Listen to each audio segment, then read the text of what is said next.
1930s. The complex covers about 413 acres and it's at its peak housed around 10,000 inmates, making it one of the world's largest correctional institutions. A diverse inmate population is held inside Rikers, and most prisoners are there temporarily awaiting trial, serving short sentences, or awaiting transfers to other facilities. Rikers Island is notorious for its harsh conditions, including violence between inmates and involving guards.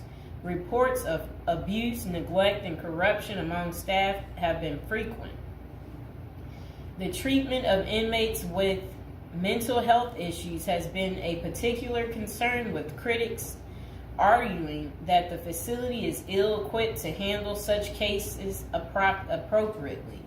Likewise, the treatment of juvenile inmates is a subject of controversy. There have been calls for more appropriate handling in the facilities for young offenders.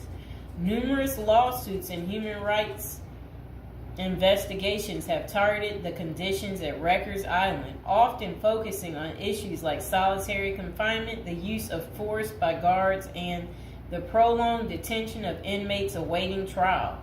Now would be a good time to like the video, to subscribe. And are you guys enjoying the prison series? Do you like hearing about all the different prisons, learning with me together? If so, go ahead and comment below. So, when visiting Rikers, journalists and prison reforms discovered temporary holding cells described as covered with rotten food, urine and feces and blood. Inmates were using plastic sheets for blankets and cardboard boxes for beds. Maggots crawled over everything. Up to 26 men were crowded into a single cell where they used plastic bags as toilets. Prisoners kept in holding cells, which should be used for only 24 hours or less, often stayed there for more than a week awaiting transfer. In that time, food and medical services were not routinely provided. Now let's hear that paragraph again, just a small bit of it. So, this was what journalists had noticed when visiting Rikers Island. The prison reformers discovered temporary holding cells described as covered with rotten food, urine, feces, and blood. Inmates were using plastic sheets for blankets and cardboard boxes for beds. Maggots crawled over everything. Up to 26 men were crowded into a single cell where they used plastic bags as toilets. That does not sound good, does it, people? It's disgusting. So over the years, there have been various attempts to reform Rikers Island, focusing on improving conditions, reducing violence, and providing better mental health care. Amid mounting pressure, activists and political leaders have urged the city to close Rikers Island. In 2019, the New York City Council voted to close the jail completely by 2026, intending to replace it with smaller, more modern jails located closer to the city's main courthouse. I hope you guys enjoyed the video. Please like, share, and subscribe. Welcome back to our prison series. Okay, so this is to the assassin out there, the guy that got the healthcare worker. How does a girl get in contact with you? Because you know you got many admirers right now because of how handsome you are. And so this is the guy. Oh, I'm getting off track. Welcome back to prison episode number 35. Again, we're talking about a criminal today, a sexy criminal. Okay, do you see this guy right here? All right, I would much rather be going out on a date with him than this guy right here, okay? Yes, that guy right there, he's not as handsome. The guy that assassinated him is so much more handsome. And it would be like if someone is like, if he's asking you, if you happen to bump into the guy that assassinated, you know, the CEO on the street, and he asks you out on a date, or he's like, hey, could I hide at your place? You know what? He's so handsome that you would just be like, okay, you know. So what do we really like about this guy? Look, he's young too. He's young. This guy, he's old and he's deceased, okay?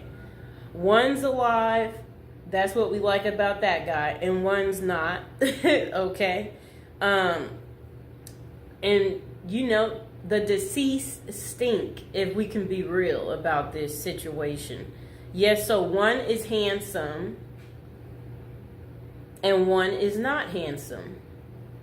Do we need to waste any time there on why you would like to hang out with the guy that, you know, I'm just saying, you know, I'm pretty normal. I know some of you might be afraid to talk about how attractive the guy is that they're in search of. But, you know, if they capture him, what we have to say is this. At least we will be able to write him letters and, you know, we'll be able to keep track of him. But you have to remember, you know, he's single right now. We know that much because, you know, if he was married, then I can only imagine, you know, his wife would just naturally come forward and be like, that's my husband, you know. So we know he's single. So that's good news for us ladies, okay?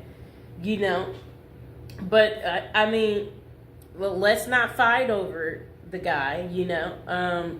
We hope that they get him, because when they get him, then we'll be able to write him, right?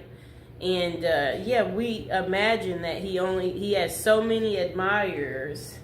Yeah, so one of these guys is a coward and one is not. You know, that's pretty much all I have to say about that. Now would be a good time to like the video, to subscribe. Is there anybody else out there who's just secretly admiring this guy right here, and you too want to get in contact with him, and you're just thinking, where are you? We want to see you. You know what I'm saying? So, or is it just me? Am I tripping? Am I the only one who finds him to be handsome? You know? I mean, if you're out there, dude, and you're watching, you know, a lot of people like you, okay? If you didn't know. So please like, share, and subscribe. Welcome to our prison series. Today we are going to give you an update on P. Diddy and what his Christmas is going to be looking like. This is prison episode number 41. Welcome. If you're new to the channel, don't forget to like the video and don't forget to subscribe. Okay, so Sean Diddy Combs, this will be his first Christmas in jail, and it includes a basketball tournament and a holiday meal. Enough, Mr. Fox. A judge denied Diddy his third attempt at bail following a court hearing, while he awaits a federal XX trafficking trial. Okay, so let's see what else they have to say. So, all right. His holiday meal, that sounds nice. Okay, so the I'll Be Missing You singer is spending his time at the Metropolitan Detention Center in Brooklyn as he awaits his May federal trial for alleged racketeering and XX trafficking. Diddy has been behind bars since September. Combs, he's 55 years old and his fellow inmates have the opportunity to participate in a card game, dominoes, soccer, and a 3-on-3 basketball tournament. A spokesperson for MDC Brooklyn confirmed to Fox News Digital. Okay, so Diddy's Thanksgiving meal options in jail include peanut butter and jelly sandwiches after his bail was denied. Okay, so for the holiday meal on Christmas Day, Diddy's menu will feature baked Cornish hen, macaroni and cheese, cranberry sauce, dinner rolls, and a holiday dessert. Just sounds too good, people. However, the lunch option is subject to change. Aren't we excited for Diddy? He's going to be eating so good, okay? So again, for those of you who do care, if you want to write Diddy, again, he is at the Metropolitan Detention Center in Brooklyn, New York. That is where you would be able to write him if that's what you're interested in doing, and whatever you want to say to Diddy. Again, like the video, subscribe. And this will be his second holiday spent behind bars, as he was in jail for Thanksgiving as well.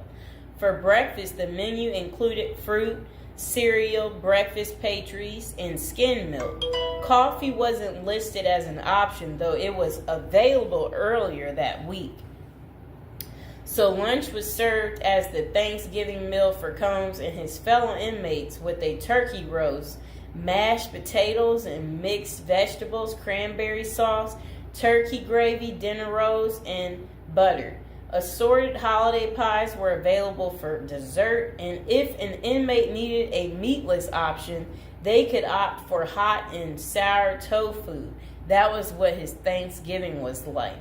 Diddy's getting all the good food, right? Do y'all like what he's getting? Are y'all going to be eating this good? Okay, so dinner was simpler, offering peanut butter and jelly sandwiches, potato chips, whole wheat bread, fruit, and a beverage option. Okay. So Diddy also spent his birthday, November 4th, at the Metropolitan Detention Center this year. Yeah. And for his meals on his big day, breakfast was the same, while lunch had a pasta option and a salad. That does sound kind of good. And dinner provided either chicken or tofu, fried rice. Why is he eating this good, people? Why is Diddy eating so good? We don't want Diddy eating like this. We want Diddy to have like butter bread, and then butter bread next to butter bread.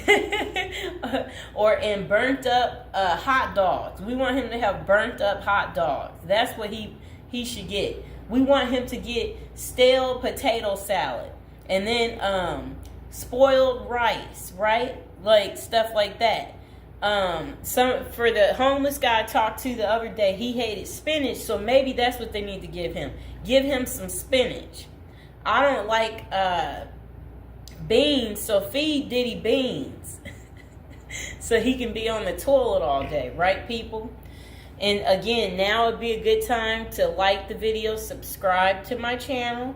Okay, so Combs was charged with racketeering, conspiracy, and trafficking by force, fraud, and corrosion, and transportation to engage in prostitution in an indictment unsealed on September 17th. If found guilty, he may face a minimum of 15 years behind bars or a maximum sentence of life in prison. What do you think it's going to be, you guys? So, Sean Diddy Combs pleaded not guilty in September, and a judge set his trial date for May 5th. So mark the calendars, y'all, for May 5th so you can see what's going on with Diddy. Is he guilty? Is he not guilty?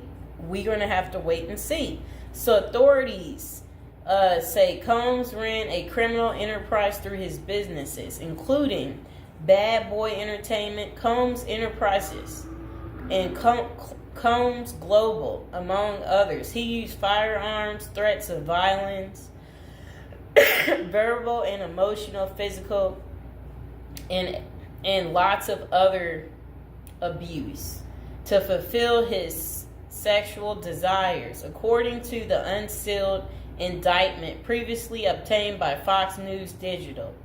The disgraced music mogul has fought to be released from jail pending trial 3 times, and his most recent attempt, denied, was on November 27th. Diddy had offered up $50 million to wait for his trial from his home on Star Island, but prosecutors insisted that the musician was a threat to witnesses and victims. Okay? So I hope you guys understand why his bail kept being denied. So again, this is Diddy's first Christmas behind bars. How do you think he's taking it? Do you think he's made friends yet in prison? Do you think he's concerned about our friend Jay-Z, or do you think he doesn't care? Or do you think he's going to speak about something, letting us know what's really going on? So, I will see you guys next time. Please like, share, and subscribe. Welcome back to our prison series. We are on episode 40, people. We're getting up there. Okay, so what's Christmas Day like in a high security prison? And this is coming from someone that spent 21 years in prison. So, they said, of course, Christmas in prison isn't like Christmas out there in the real world.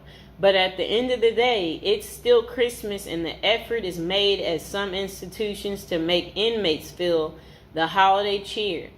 The person said during their 21 years of incarceration at 7 different federal facilities, they witnessed the whole spectrum in regards to what inmates and staff were willing to do during the holiday season. A lot of inmates didn't care. It was just another day on the calendar to them. They were more interested in gangs and drugs and politics and making moves. The same with the staff. Some correctional officers and administrative officials could care less. They were there to do a job, and Christmas didn't come into the equation. But Christmas in prison can be special if the staff and inmates cooperate to make it so. Prison life is bleak and stark. Even the hardcore convicts need a little Christmas spirit. It helps to lighten the mood, let everyone relax, and even put their guard down for a minute. The following is what I experienced at the various institutions I was housed at during Christmas time, and how it differs from the life on the outside. It was never super special, but it helped to break the routine. And okay, so then they said presents. Getting presents in prison is frowned upon. You always hear the stories of the XX predators putting candy on the new inmate's bed. And if that new inmate takes the candy, well, you get the picture. Anytime someone gives you something in prison, it immediately makes your radar go up. Like, what is this dude's angle, or what is he after? That means there is no secret Santa or gift exchange in prison. A secret Santa present on your bunk might mean someone is trying to make a move on you in a way that you might not want. If someone did that to me, I would be out on the tier trying to find out who it was so I could beat them up. And now would be a good time to like the video and to subscribe to the channel. Are any of you out there going to be in prison for Christmas? Or know somebody who's in prison for Christmas? Maybe put some money on their books so they could get some candy. Okay, but saying all that, the staff does give out Christmas bags every year, and that is a big event. It's a big bag of candy with Reese's peanut butter cups, Hershey's chocolate bars, honey buns, grandma's cookies, and much more. Yum. Honey buns, grandma's cookies. Okay, so a nice bag of exclusive items that you don't normally get. As soon as the staff gives out the bags and then unlock the doors, it is a pandemonium on the tiers as the block turns into the New York Stock Exchange. And everyone is bartering their items, trading them off and selling their bags. I've seen prisoners trade cigarettes and drugs for Christmas bags. Everything in prison, even Christmas bags, becomes currency. Wow, people. Okay, so relatives. The only time you see your relatives in prison is out on what prisoners call the dance floor, the visiting room. All bureaus of prison facilities have visited on Christmas and all the other holidays, but the visiting rooms have limited space, and it's not like everyone's relatives are coming to see them. Okay? Only the lucky few in prison get visits on Christmas. For most inmates, the only time they see their relatives at Christmas is when their family members are locked up with them. I had a few visits on Christmas, though. There is usually a tree with presents under it and an inmate photographer so that you can take pictures and document your holiday visit with your family. Deep in the neither world of corruption and violence, the only thing is that if you hit the visiting room at Christmas, then you usually miss the holiday meal. But that's normally cool because on the dance floor, you can get all types of exclusive items out of the vending machines that you don't normally have access to. So it's a double bonus. You see your family and eat good, at least by prison standards. So then this person said, prison life is bleak and stark. Even hardcore convicts need a little Christmas spirit. And then the next person said, dinner. The Christmas meal is big. It's one of the only times of the year where the chow hall actually makes an effort to give you a decent meal. There will be corn, stuffing pie, and big Cornish hen. They fill your tray up to capacity and you are allowed your feast. Isn't that good? But the big feasting comes afterwards as the kitchen workers smuggle everything that isn't chained down back to the units. Later that night after Christmas meal, you can get pecan pies, ice cream, and more Cornish hens back on the unit. Isn't that really good? That sounds beautiful. Now would be a good time to like the video and to subscribe. Comment below if you like me doing this prison series and you want to continue to hear more. Okay. So games.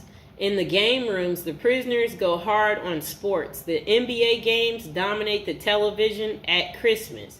Prisoners watch games all day, shuffling off to the phones during commercials to call their loved ones and feel some holiday love. Guys will be betting, drinking prison-made wine that we call hooch, eating their smuggled pecan pies and dreaming of the new year and the time they will get out to enjoy a Christmas in the real world. The recreation department also hosts events like bingo card, pool, chess, tournaments, and craft activities. They attempt to go the extra mile for the holiday activities and provide a diversion for inmates missing their family and loved ones during Christmas. Okay, so then they say decorations. Wow. It depends on the counselor and case manager from each unit, and sometimes even the warden for the whole compound. But I've been places where the staff will let you decorate the unit and even encourage you to. At the last prison I was at, FCC Forest City in Arkansas, we put up lights, a cardboard Christmas tree, stockings on a cardboard fireplace, and even a cardboard gingerbread house that inmates made for us.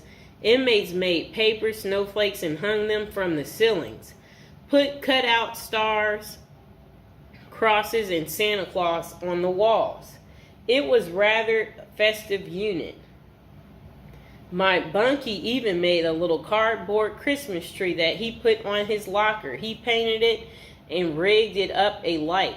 At the top, that looked like a star that shined in our cell brightly. Every night for my last Christmas in prison, it wasn't that bad. And now would be a good time to like the video and to subscribe. That is how Christmas is on prison day. Did you guys like hearing about the story time of what Christmas is like in a high security prison? If so, comment below, and I will see you guys next time. Birthday to you. I wanna say happy birthday to you. I wanna say happy birthday.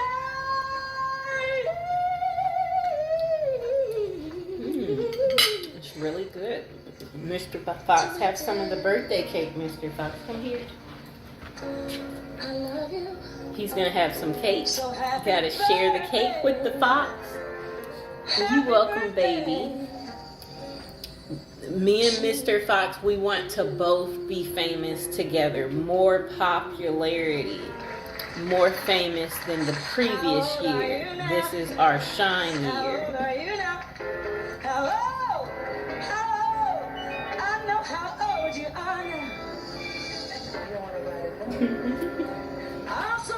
We don't want nobody to know.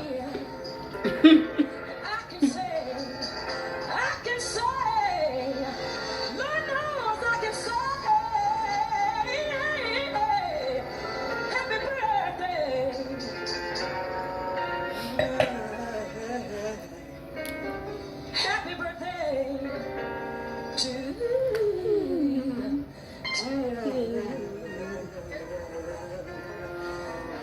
Bye, people. Okay, welcome to episode 29 of our prison series. And today we're going to talk about prison popcorn. It's called Jailhouse Popcorn from Prison Raymond. Okay, come here, Mr. Fox. Jailhouse Popcorn from Prison Raymond adds intrigue to movie night by replacing traditional treats with surprisingly delicious movie snack made of Raymond. But the truly amazing part is the story behind the recipe and the terrifying off-screen drama that occurred during one particular prison movie night. The following story and recipe are excerpt from Prison Raymond. Movie night in prison was usually a big deal. We didn't get to watch any new or R-rated movies, but they did bring a big old projector and showed movies on a huge screen in the chow hall. It kind of made it feel like you were actually at the movies. One movie night involved some famous people, but not actors. A vicious hit was carried out by members of the LA gang, the Crips. There was a guy in the prison who was a member of the rival group, the Notorious Bloods. You could tell this was a planned hit by the precise mechanics and the execution. And now would be a good time to like the video, subscribe, and share my video. Don't forget to check out all the other prison series episodes. Episodes 1 through 20, and go ahead and check out our newest and our latest episodes too. Now let's get back to it. The projector was set up and the guys were in a pretty good mood, but just as the lights went out, the movie began.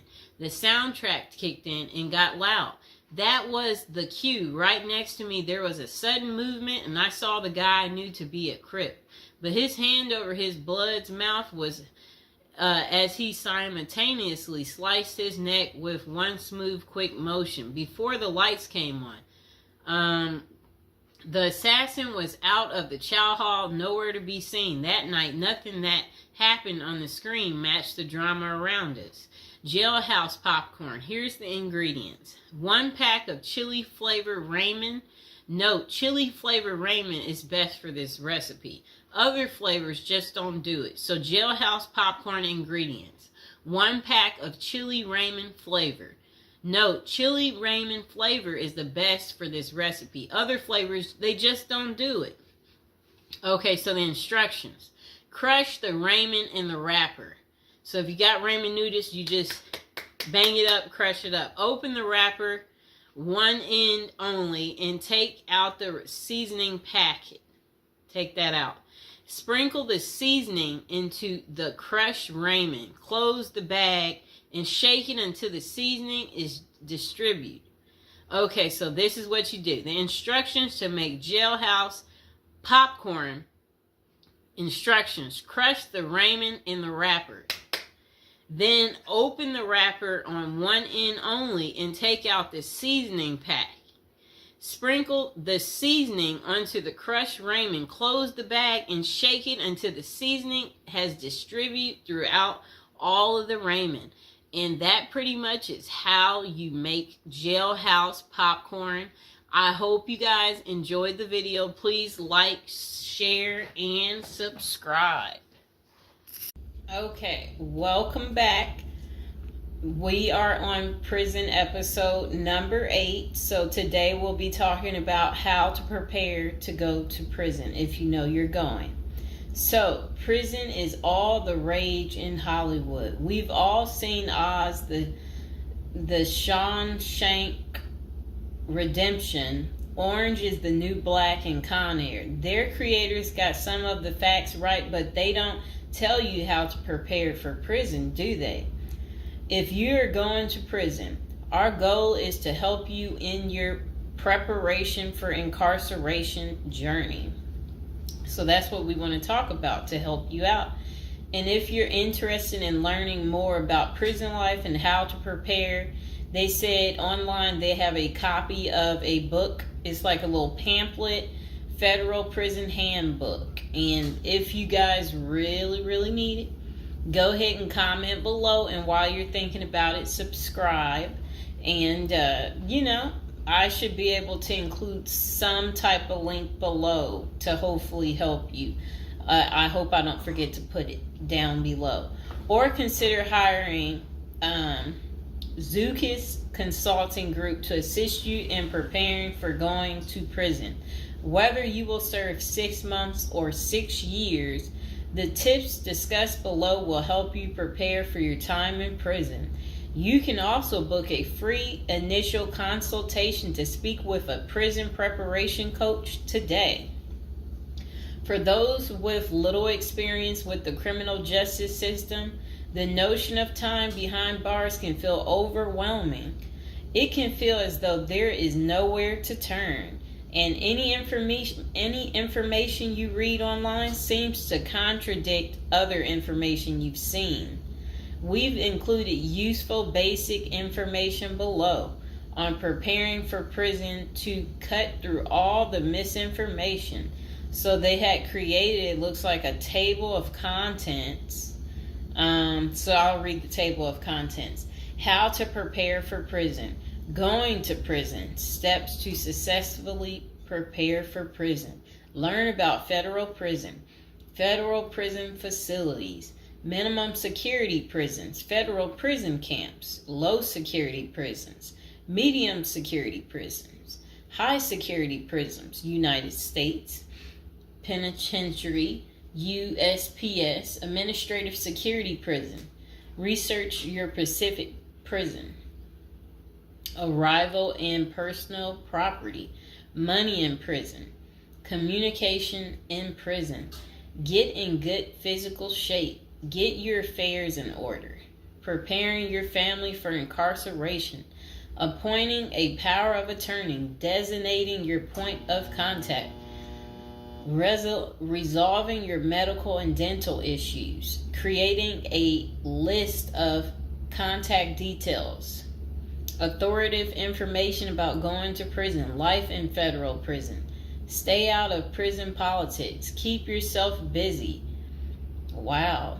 Find purpose. Stay clean. Avoid discussing your charges. Learn the rules. Be polite and respectful. Have a good attitude. Don't struggle with how to prepare for going to prison. We're here to help. If only Diddy had this. Okay, so now let's get into how to prepare for prison.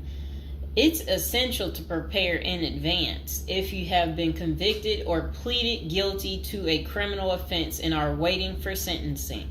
According to the United States Sentencing Commission, the average federal prison sentence imposed is approximately 147 months. That's a lot. Less than 20% of offenders serve a prison term below 5 years. This means no matter the nature of your offense, your confinement to federal prison will likely disrupt your normal life for a minimum of a couple of years. Essentially, adequate prison preparation eases the transition to your new life behind bars. It might not take away the hard realities that follow losing your freedom, but knowing what to expect and how to navigate your life inside the prison can be the difference between a smooth transition and a turbulent offset. Losing your freedom is hard enough, especially for your emotional and psychological well-being. Thus, managing any preventable hardships or mishaps can go a long way in promoting your mental health while serving your sentence. At Zeus Consulting Group, we help potential federal prisoners prepare for their incarceration by equipping them with information to navigate their life behind bars. Our criminal justice system largely fails to reform convicts. Hence, if you are keen on going through your sentence as smoothly and as quickly as possible and transitioning back to an active life afterward, we are here to assist you. If you get in touch with us immediately after your conviction, our team can offer expert coaching on making a favorable impression at sentencing to secure a more lenient judgment.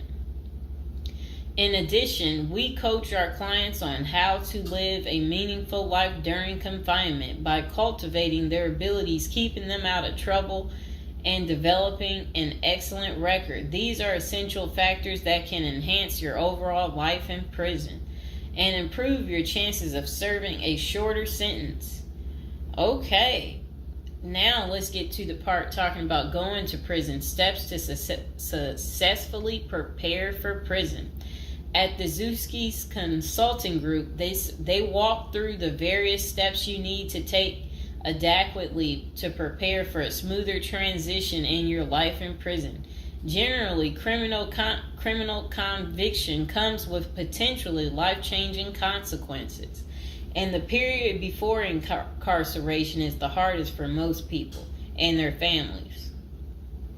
We understand you may be stressed and anxious about what lies ahead. For this reason, we are committed to providing you with essential coaching that you can implement immediately to get you ready for custody.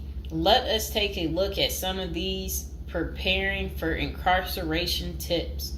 Learn about federal prison. Depending on the nature of your offense, the court might order you to self-surrender, or you may go into the custody of the U.S. Marshal Service.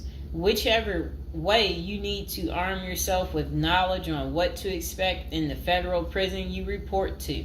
This means reading quality prison preparation books and speaking with a knowledgeable advisor who has ideally done substantial prison time in the system where you will be incarcerated and at the same security level. So if you know someone who has served as much time for you as the same charge that you have, that's the mentor you should be talking to and linking up with to learn more about what prison life might be like. Okay, so it says the Federal Prison Handbook, the definitive guide to surviving the Federal Bureau of Prison, is the best book for this. We tell it like it is and do not offer false promises to scare you into opening up your checkbooks. Take this step seriously. You must build an informational foundation to make good decisions in prison. Federal prison facilities. There are over 100 federal prisons across the nation, and they operate at 5 different security levels: minimum, low, medium, high, and administrative. The security levels are determined by features such as security barriers, presence of external patrols, detection devices, guard towers, type of inmate housing, cell or dormitory, staff to inmate ratio, internal security measures. Below is a rundown of the features of each of the security levels. Okay, so it says minimum security prisons, federal prison camps. Dormitory housing, low staff to inmate ratio, limited or no perimeter fencing, work and program oriented. Prisoners with less than 10 years remaining plus minimum violence history. Okay, so that was for minimum security prisons, which is federal prison camps. Okay, so low security prisons mostly is dormitory or cubicle housing, higher staff to inmate ratio compared to minimum security prisons, double fenced perimeter, strong work and program offerings. Prisoners with less than 20 years is what low security consists of. Medium security prisons, mostly cell type housing, higher staff to inmate ratio compared to low security facilities, strengthened perimeters, wide variety of work programs, greater internal controls, all types of prisoners but with less than 30 years remaining on their sentencing. So the minimum is for, again, people who didn't commit, the worst of the worst. And then low security, same thing, less than 20 years. Well, they're not the same thing, but And then medium means like you're going to be there a while, but you'll be there less than 30 years. Okay. High security. Oh, okay. Is United States Penitentiary, USPS, single and multiple occupant cell housing. Highest staff to inmate ratio, highly secure perimeters, close control of inmate movement,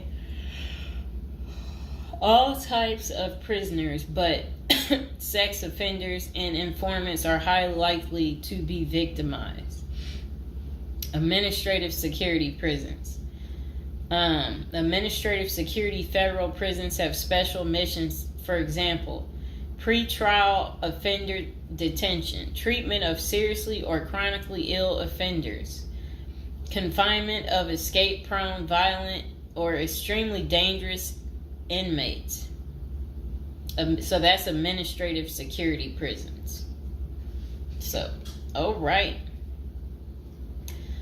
Okay, so administrative facilities include federal medical centers, federal detention centers, the federal transfer centers, and others.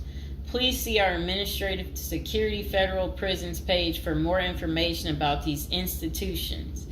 Operations and privileges such as leisure time vary widely at each security level.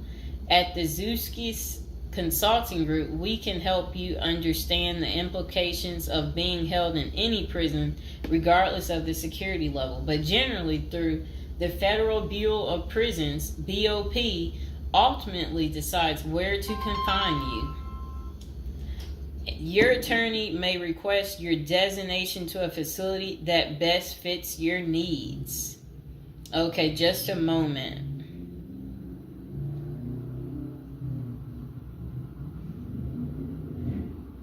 I'm trying to figure out how do I'm going to this. Let's see.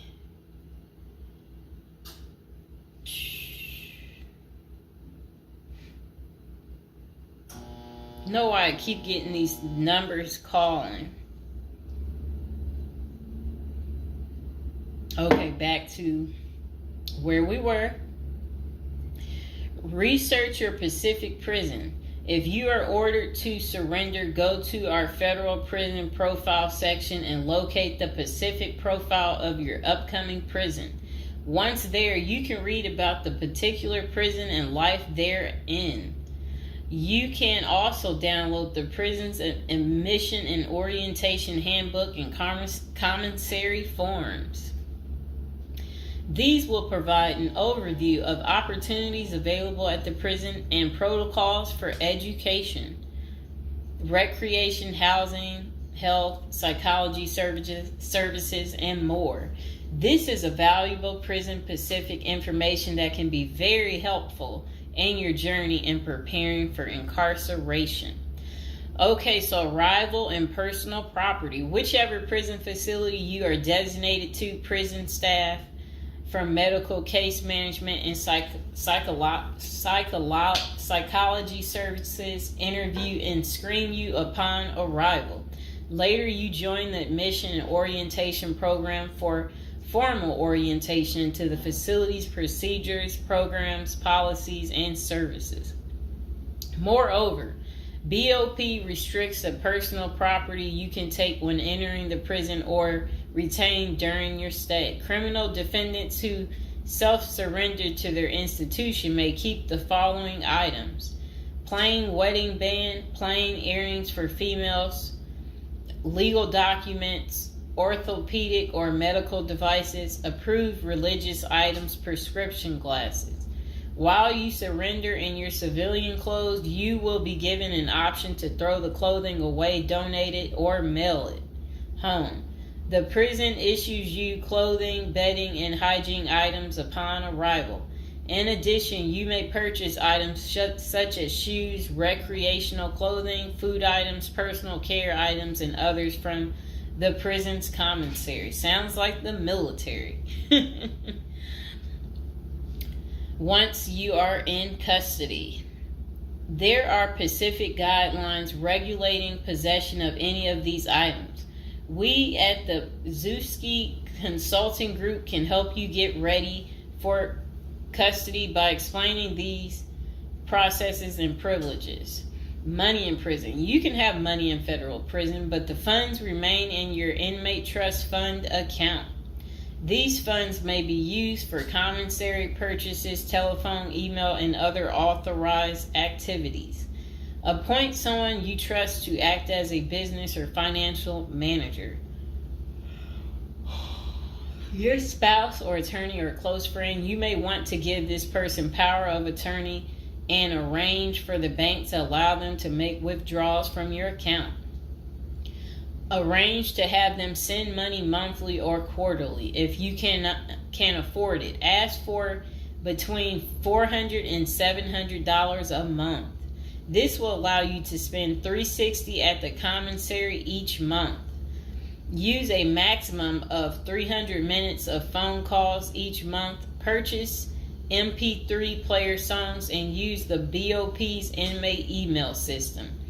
This investment will make your prison time go by faster. It's worth the expenses if you and your family can afford it. So again, ask your family to send you about $400 to $700 a month, because the commissary, they allow you to spend $360 a month, and then they're just saying that use a maximum of 300 minutes, of phone calls each month, and then you should be able to use the inmate email system too. In addition, your family and friends can send you money through MoneyGram, Western Union, United States Postal Service. Please see our page on sending money to federal inmates to learn more. Note that your account number must be affixed to all such transactions. Funds sent through MoneyGram and Western Union are processed every day of the week, including holidays. Communication in prison. Communication with family and friends is essential during your time in prison. In addition to fostering your emotional well-being, maintaining ties increases the possibility of successful re-entry into the community. The Bureau of Prisons provides the following communication avenues for prisoners and their families and friends. Inmates and receiving parties have the option to pay for phone calls. The scaled-down email service allows federal inmates to email with approved contacts, but the inmate must pay for any time spent drafting or reading emails. Inmates may send and receive mail through the U.S. Postal Service. Prisoners may receive subscriptions directly from the publisher without prior approval, newspapers, magazines, and journals. Okay.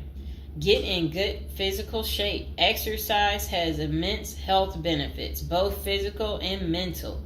It is normal to get depressed as you contemplate preparing for incarceration. However, exercise can help keep stress levels down and allow you to focus on what matters most, creating a positive transition to better your experience in prison. You will have plenty of time in prison to develop good fitness. However, starting now is beneficial as you equally need your energy levels at peak as you rush against time to get your affairs in order. Moreover, if you end up confined, especially in a higher security facility, looking physically fit may play to your advantage, though you should purpose to stay out of all conflicts at all costs. There probably isn't any pressuring need to learn how to fight if you are housed at a camp. Minimum security.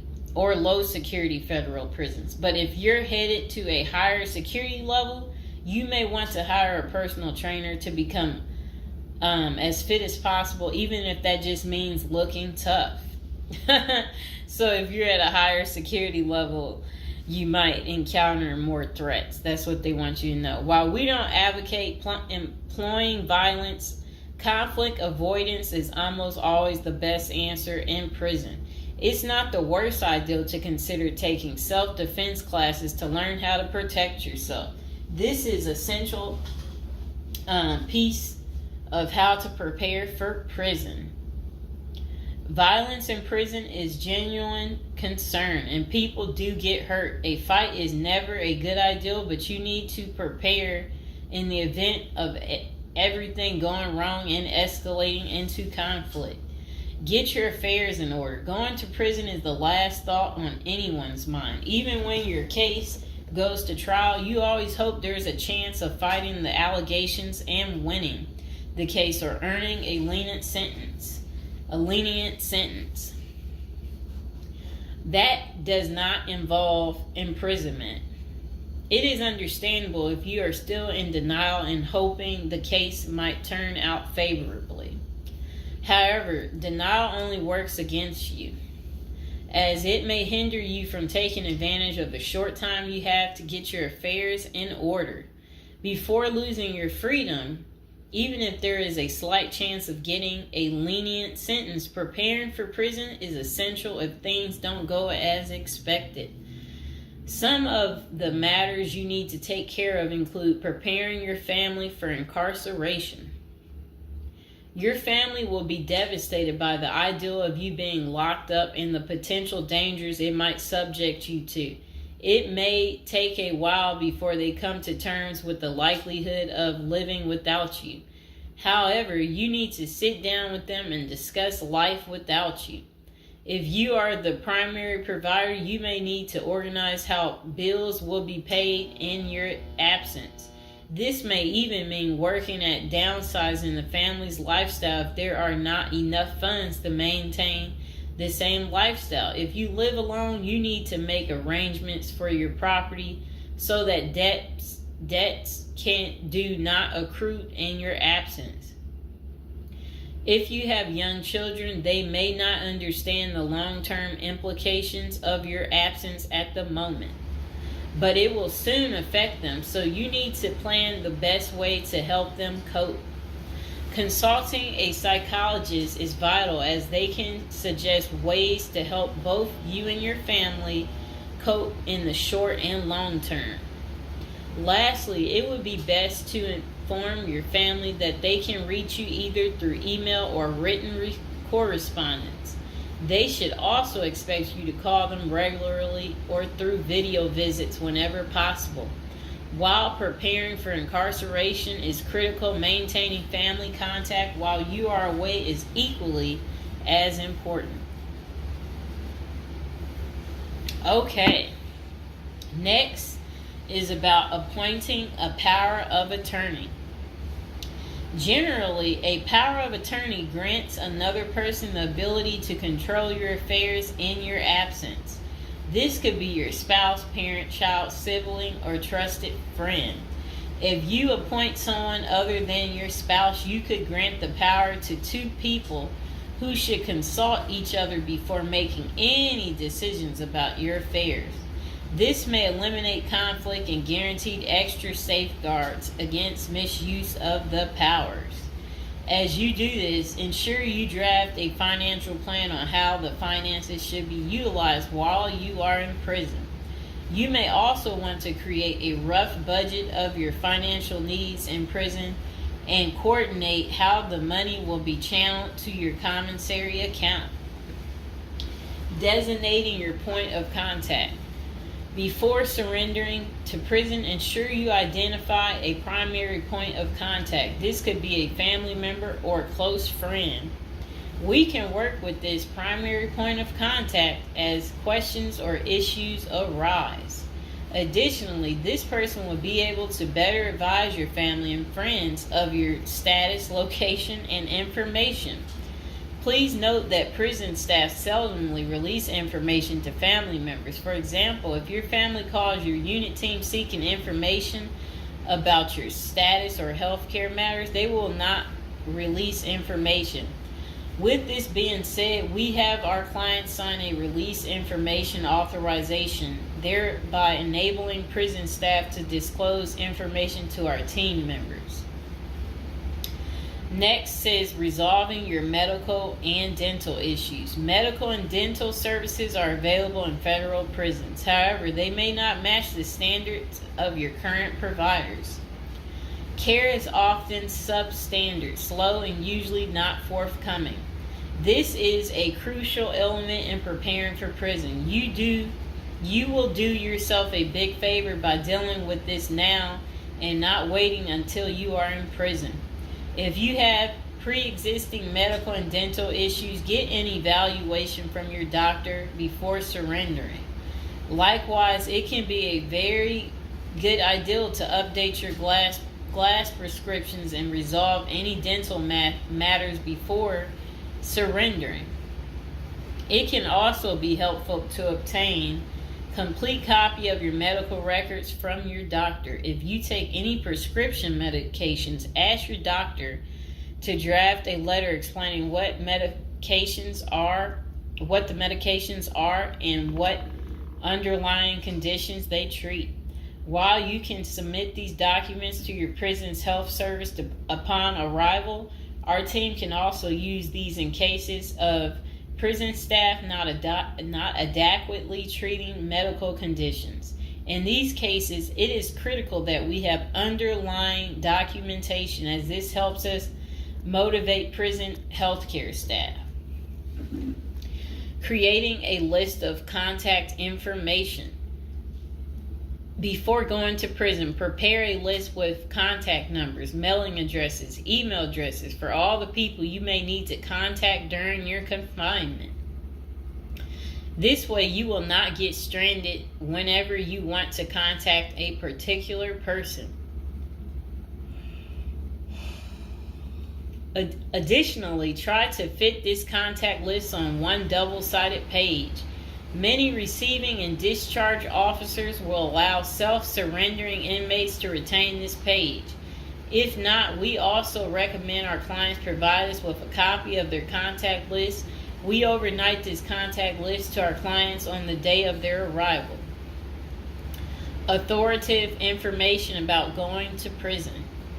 In the past, people used to go to prison utterly oblivious of what lays ahead and would endure untold hardships before they adjusted to their new life. This is not the case today. There are dozens of books, guides, and other programs that help defendants prepare for their life behind bars. While we cannot attest to other firms, books, or products, our team regularly assists clients preparing for prison. Here are a few of our book offerings: Prison Education Guide, Federal Prison Handbook, Directory of Federal Prisons. While waiting for your sentencing or self-surrender date, ensure you gather as much information as possible to enlighten yourself. Most prison preparation resources are written or produced by ex-convicts who have served long sentences in federal prisons, or experts who have worked closely with the inmates and are familiar with the criminal justice system. Researching widely and reading available credit resources can be an eye-opener, enabling you to adjust to your new life quicker. Aside from reading prison preparation books and guides, you may also seek out prison consultants to answer your questions and provide insights on the ins and outs of prison. For instance, at Zeus Consulting Group, we help criminal defendants develop strategies to prepare for prison and successfully reintegrate into society. Our objective is to help you develop an informational foundation to make good decisions once in custody. Life in federal prison. Before commencing your federal prison sentence, you need to know how to prepare for federal prison with a survival guide and tricks. Assuming you have gathered as much information as possible about what your life in prison will be like, here are some tips to enhance your experience. Stay out of prison politics. You do not have the liberty to choose your neighbors in prison. You meet people from different backgrounds, some possessing extreme opposite personalities, ideologies, and outlooks on life. Despite the sharp differences, you may have to share the same facility for years. In ideal circumstances, people should embrace diversity, but not so in prison. Conflict of interest and prison politics are the order of the day. However, it helps by maintaining a low profile throughout your stay. Otherwise, if you indulge in politics and things turn ugly, it may compromise your chances of coming out unscathed. Keep yourself busy. Federal prisons require medically able inmates to work. As soon as you arrive, ensure you find a job that you will enjoy. If you don't obtain a job on your own, prison officials will assign you a work detail. We advise our clients against this approach since it often means working long hours in the kitchen. Some examples of the positions you may want to consider include plumber, inmate orderly, food service, warehouse, groundskeeper, painters. While some of these prison jobs require long hours, others are no-show jobs where you sign your name on a sheet and leave. While federal prisoners are paid for their work, wages tend to be meager. For example, federal prisoners typically earn 12 cents and 40 cents per hour. These funds are deposited into your commissary account, which you use to buy personal items.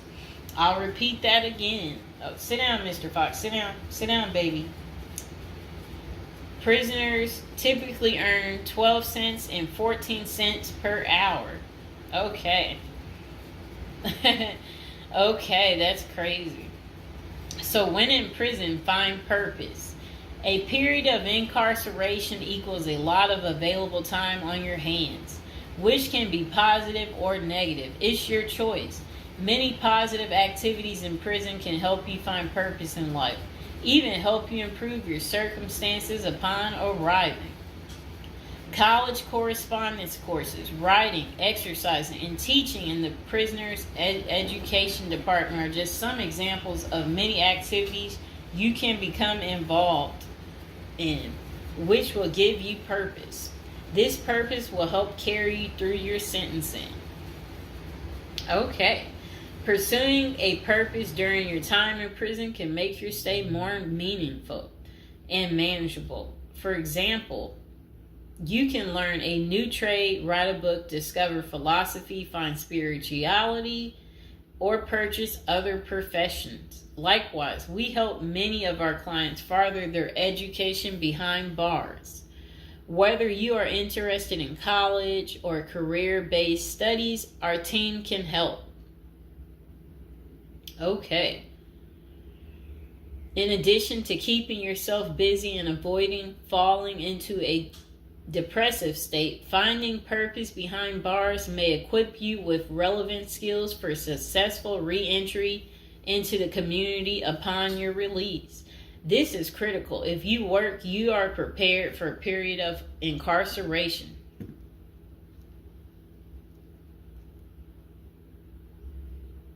So, yes, that's very critical.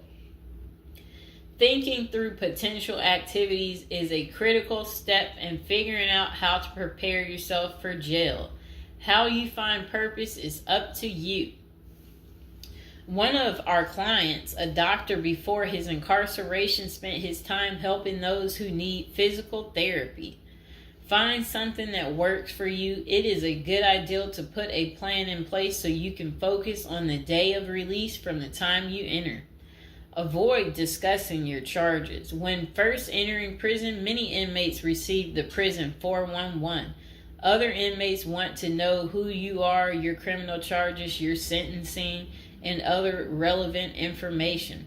Whether someone tries to bully this information out of you or a friend in prison asks, do not fall into the temptation to disclose your case details.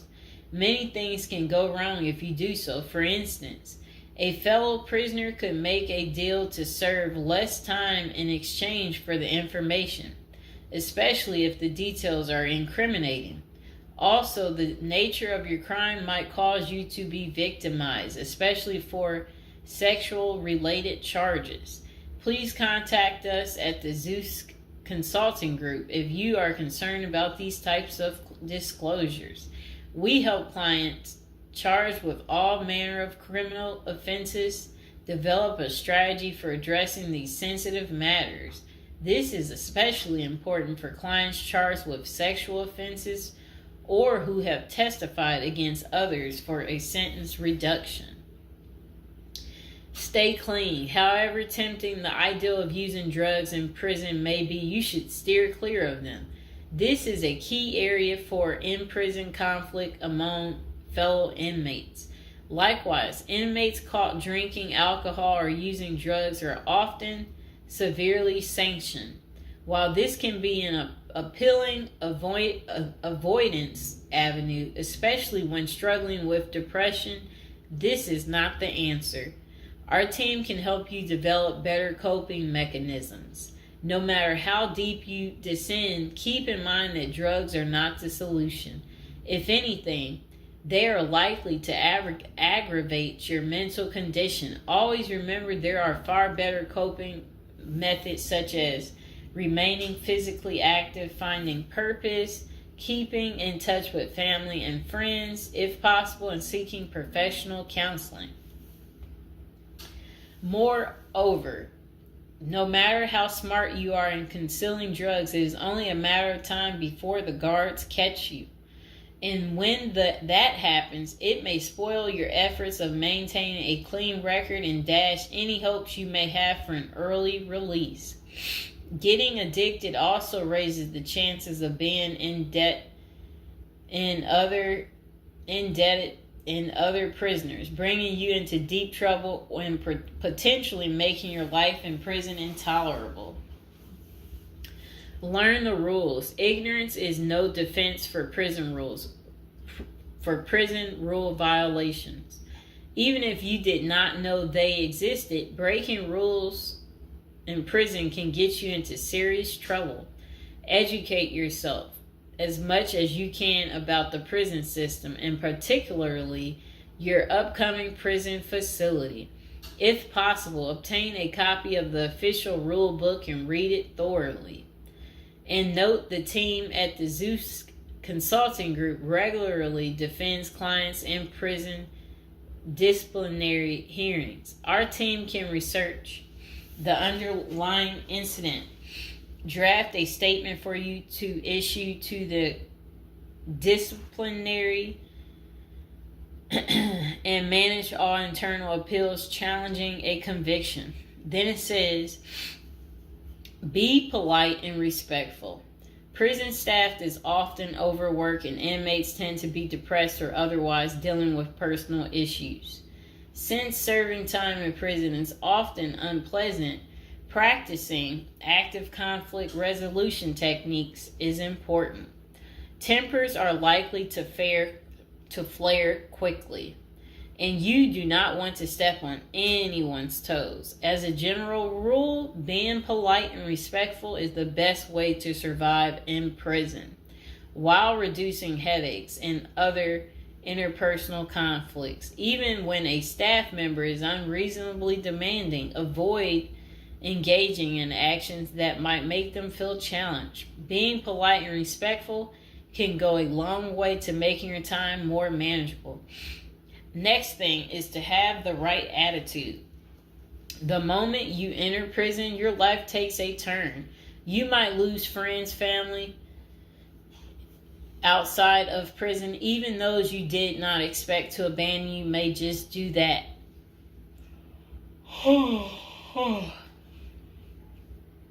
You are pretty much on your own inside prison. Other inmates may try to take advantage of you. Going to the guards for help is often a bad idea, and that can have serious repercussions. With such a gloomy situation, you need to polish up your attitude and prepare for incarceration. Having the right attitude can help you surmount the prison reality and build something positive out of the situation. The team at Zeus Consulting Group can help you prepare for the experience to come and plan for the unexpected. Prison time doesn't mean a death sentence, quite opposite. It says if you lost your license because of a criminal conviction, they can help you launch a new career. Okay.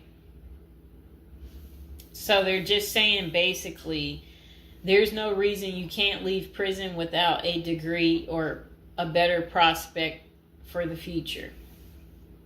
Don't struggle with how to prepare for prison. It says that use the Zeus Consulting Group and let them help you. Okay, because they're basically saying prison is never easy. They said they know what awaits you in prison and the tactics you can employ to have a smoother life behind bars. Going to jail or prison is never easy, but with directed effort, you can lead a productive life during this experience and after.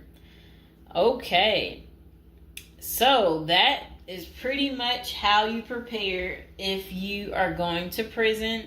If you've watched this far, type in the comments below this far, and I hope you enjoyed the video. Please like, share, and subscribe. Welcome to episode 2, back on our Prison is a Retirement Plan for Seniors. And today we're going to be talking about people using prison as a retirement plan in Japan, of all places. Okay, let's get to it. So they said seniors in Japan are having to steal just to cover basic expenses, but it's all part of their plan. You see, the sentence for their crime sends them to a place where they find a sense of community, receive free room and board, and have a caregiver 24/7. It's good to watch other countries who are older or more in depth to see what will happen to us. Well, 27.3% of Japan's citizens are 65 or older, practically twice that in the U.S. And these seniors are breaking into prison just to survive. Will Americans retirees be forced to do the same? Not if they start planning now with a financial professional. Here's a look at Japan's rampant retiree crime spree. So they said an article in Straits Times is titled "Rising in Old Jailbirds Turn Japan Prisons into Retirement Villages." It points out that a record 47,632 people in Japan aged 65 or over were arrested in 2015. Over 70% were caught for petty crimes such as shoplifting. When retirees have to steal just to survive, it's clear that their plan didn't include saving enough money to cover basic living expenses. What's worse is that Japan's elderly inmates are rehabilitated, kicked back into society, and stuck in the same boat they were before. They haven't gotten any younger, and they still don't have enough income. So do they get a job and start saving for their slow-go years? No, they steal a bunch of bananas for breakfast and get thrown right back into the slammer. About 70% of all current inmates aged 65 or older are repeat offenders. Why do these seniors live this type of retirement? Well, besides the fact that they did not plan successfully, their retirement strategy didn't include any plan for long-term care either. But prisons did. A roof over their head, 3 meals a day, no utility bills, and free unlimited health care are all provided. A research firm coined Japanese prison state-sponsored retirement villages, and one of prison's demographics includes a 50.6 age average, with the oldest being 88 years old. That same prison was recently refurbished to accommodate their demographic, including 500 private well-lit cells, each with its own desk, chair, and well-lit cells, each with its... Oh, okay. They said it also comes with a wooden bed and television set. Steps in the public areas are even upgraded with ramps and handrails. Does that sound like a prison to you, or is it closer to the retirement home where individuals visit the grandparents? By 2025, 1 in 3 citizens of Japan will be age 65 or older, and 1 in 5 will be 75 or older. 2025 isn't that far away, and the U.S. demographics isn't getting any younger. Medicaid and Medicare are drastically underfunded and facing problems similar to Social Security still. Prison is better than no plan, and a ward of the state doesn't have to live on the street and steal bread.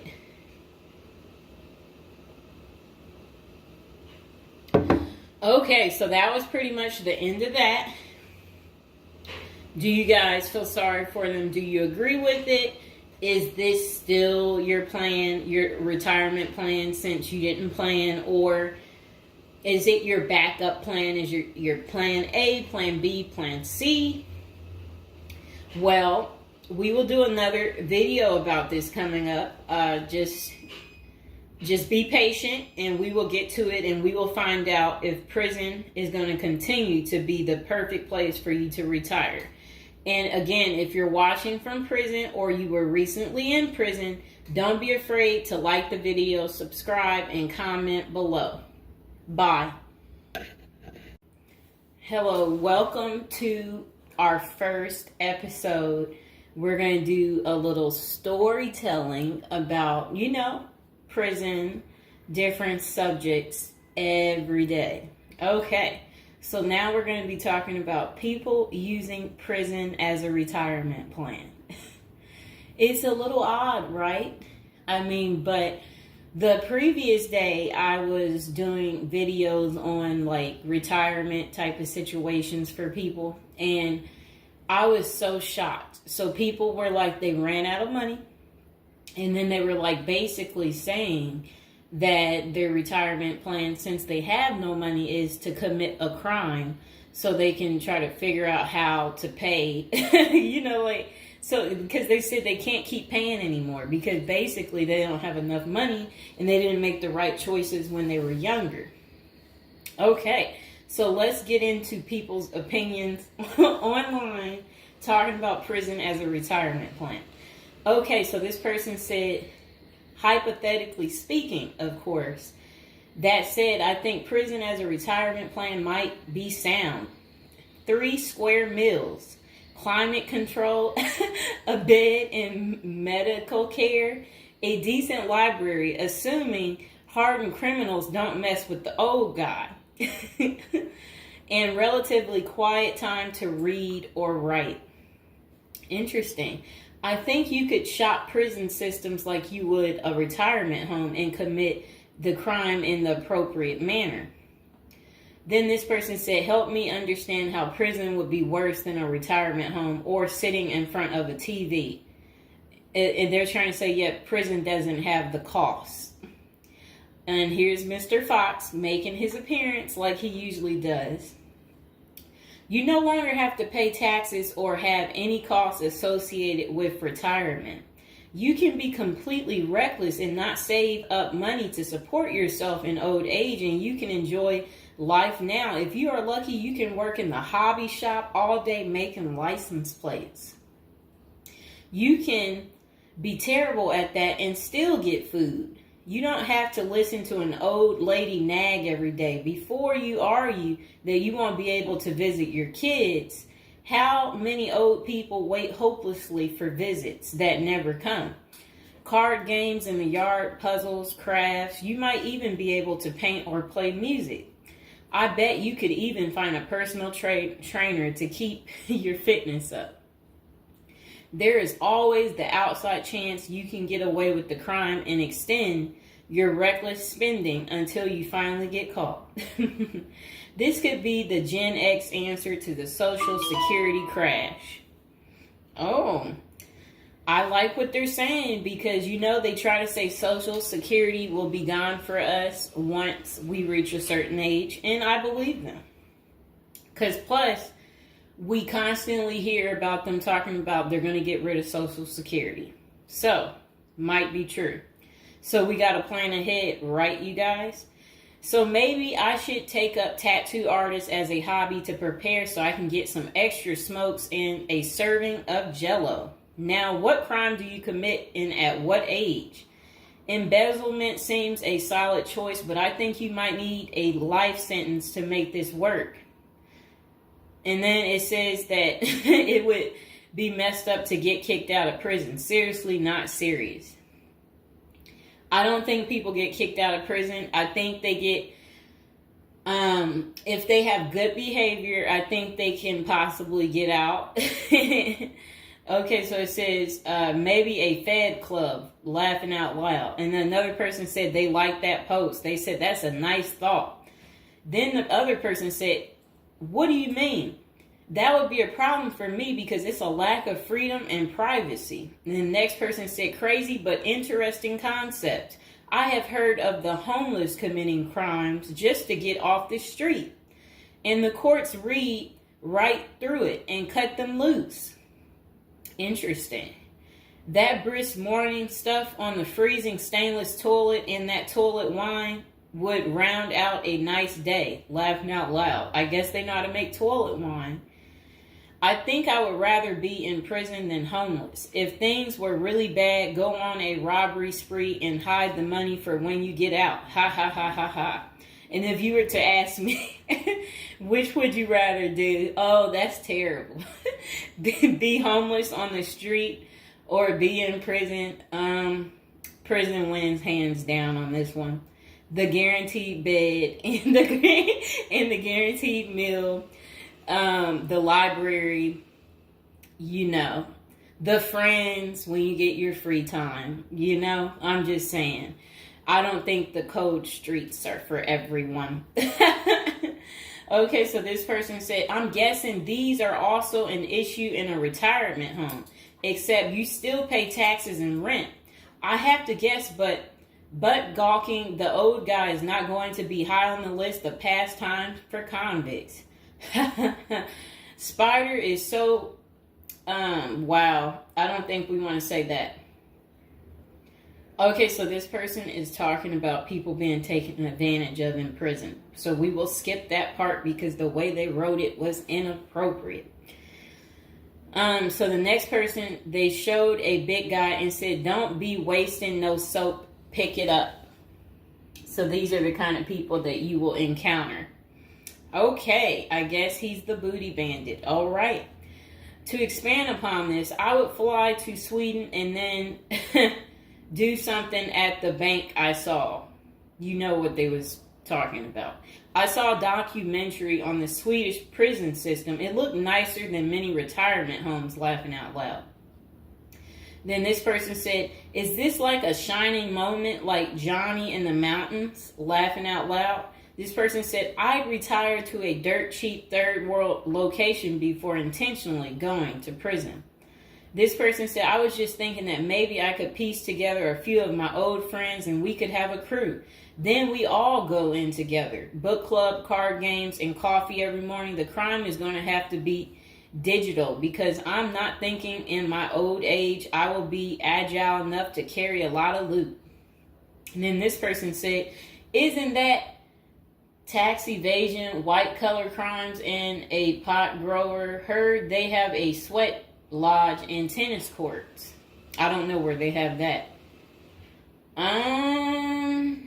Okay, so we had another person talk about how much they love women. So yeah, they said they don't intend on going. Okay, just a moment. I'm gonna get my water.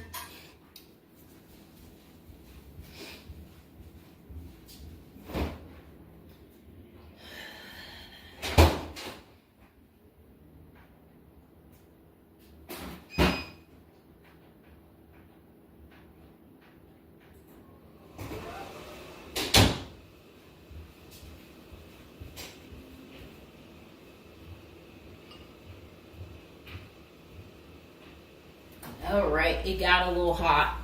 Okay. Now, this person said, I'd rather go to a cheap third world island and live life as a local fix-it guy. Putter around, live on the beach, fresh seafood, and a tan booty.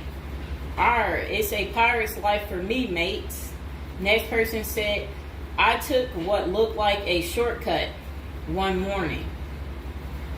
And they're talking about something about a prison cop. I don't know what that means, and I'm not going to say it. Okay.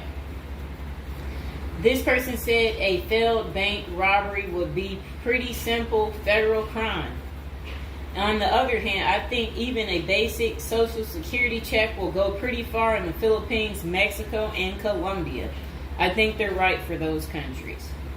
This person said, my broke buddy is doing okay in Thailand. This person said, I'm thinking about spamming forums with CBD gummy ads. Certainly, committing internet crimes would make it a federal case and qualify them for a federal country club prison. And they said they're currently in beta testing phase. I'll let you know how it pans out. That's really sad. This person wrote this in January of this year. That's sad that this is what the people are doing. Well, at least you know what not to do.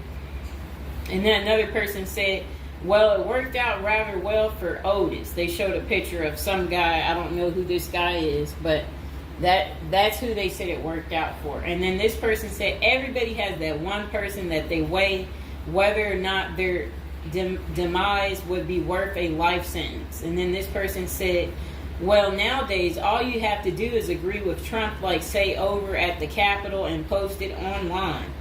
And then this person said, P.S. I hear San Quentin is nice. Happy face. And then they, I guess, posted something about that prison. The person's trying to say that the prison guards at San Quentin are friendly. I doubt that. This person said, you got too much time sometimes.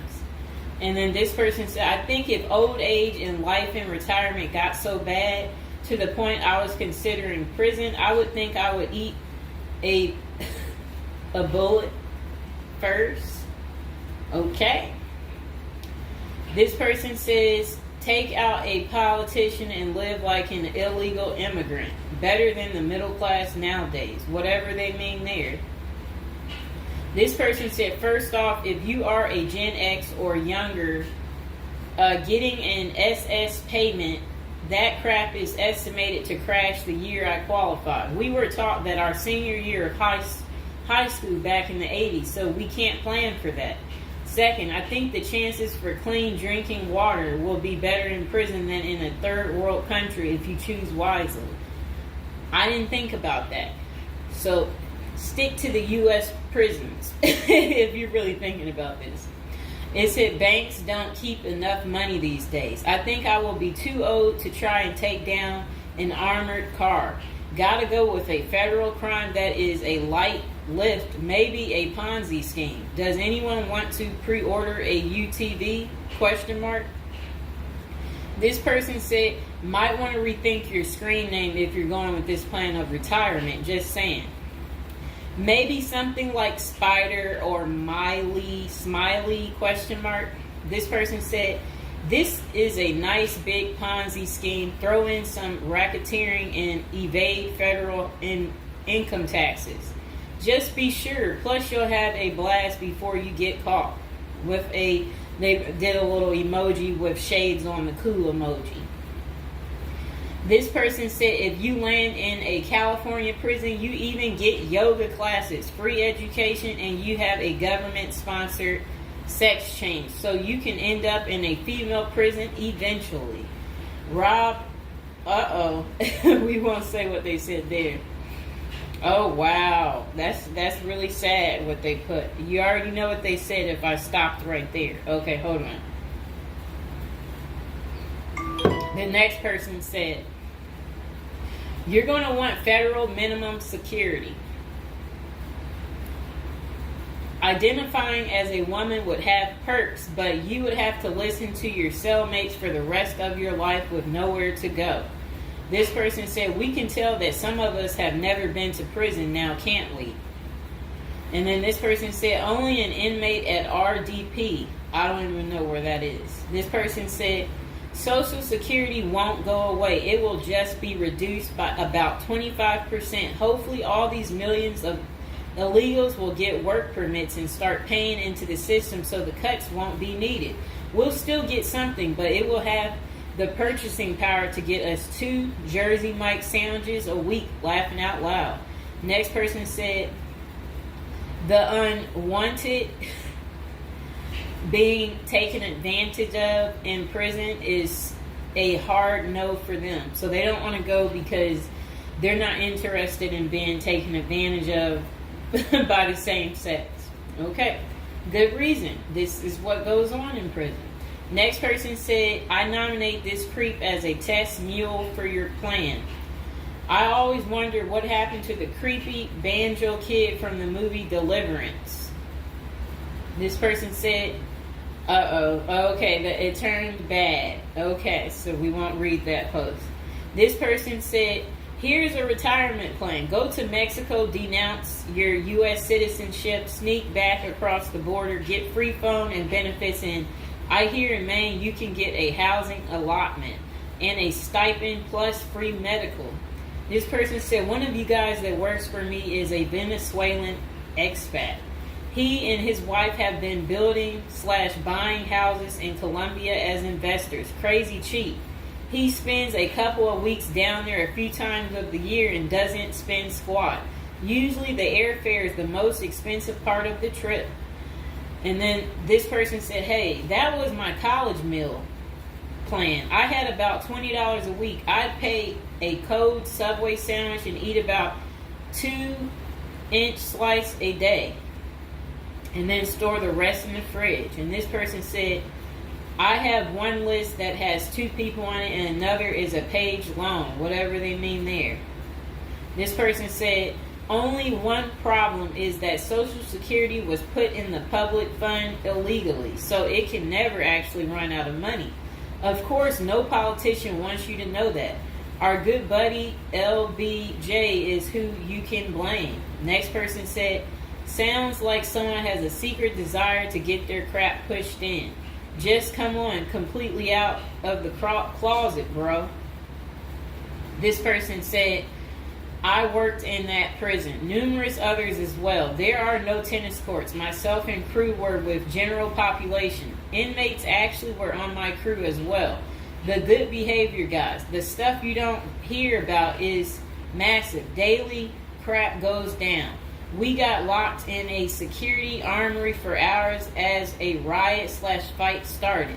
Literally locked us in for safety. Going through Sallyport down the halls with cells on each side. The more the blood stains from fights, it's not Hollywood. The most scary individuals are actually the guards. A few can be normal or 2 civilians working inside. Most don't separate good and bad humans very well, at least not behind the walls. I made a promise to my family and self I would never do a prison project again. It messed with our heads. You go in at 7 and literally can't leave until 3. No cell, no camera, no eye contact, no talking to inmates. They constantly try to talk to you relentlessly. I saw things in there that I will never leave my mind. I did meet an old lifer. I was taken to the guards' cafeteria for lunch. The cook had been in that same kitchen for 30 years. He was a pretty friendly old guy. He knew he had it good, but hadn't been out of the walls for over 40 years. I have many, many stories, but I don't tell many, especially on social media. Really, it's not worth the risk of telling. The women prison in downtown San Diego is really crazy scary. Many don't know right in the downtown is a maximum prison operated by one of the big business operations. Okay. Series not seriously a good topic. Okay. And we have one more person telling us something. Years ago, I was at my buddy's house. His older brother had just got out of prison. I didn't even know he had an older brother and no clue what he was in for. I remember he couldn't settle down at all, just hanging around in the garage. He couldn't stand still. And it was almost like he was looking to get in trouble. One Friday after work, I swung by to see what was up. The boys were hanging out in the garage, drinking beers. Steve was getting all irritated about something again. Basically nothing. And then out of nowhere, he blurts out, "I ain't afraid to go back. I'm just a punk in a bunk." That's really funny. I got out of there. Too much of a scene. Okay. This person said they still think prison's a retirement plan. This person said, yeah, big perks. You'll also get, as Jim Jeffrey says, and yeah, so, all right, so that's the end. I couldn't say what this person said because it was very inappropriate. So that's the end of episode 1 for prison as a retirement plan. And hopefully, you guys think this through. If this is something you're really interested in for real, you will want to continue with the series of, me talking more about prison, so we can get you ready and prepared if that's really what you're into. If any of you out there are watching from prison, we would love for you to like the video, subscribe, comment below, let us know, your prison stories. If you used to be in prison or if you want to go back, we want to know that too. So go ahead, don't be shy, comment below, and I hope you guys enjoyed the video.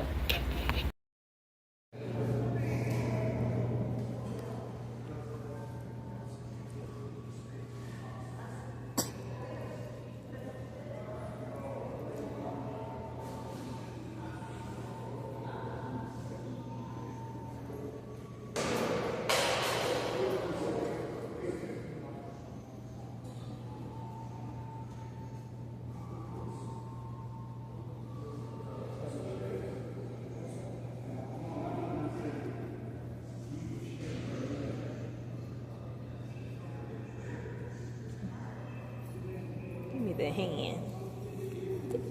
Baby, give me your hand. Give me your hand. Give me your hand. Give me your hand.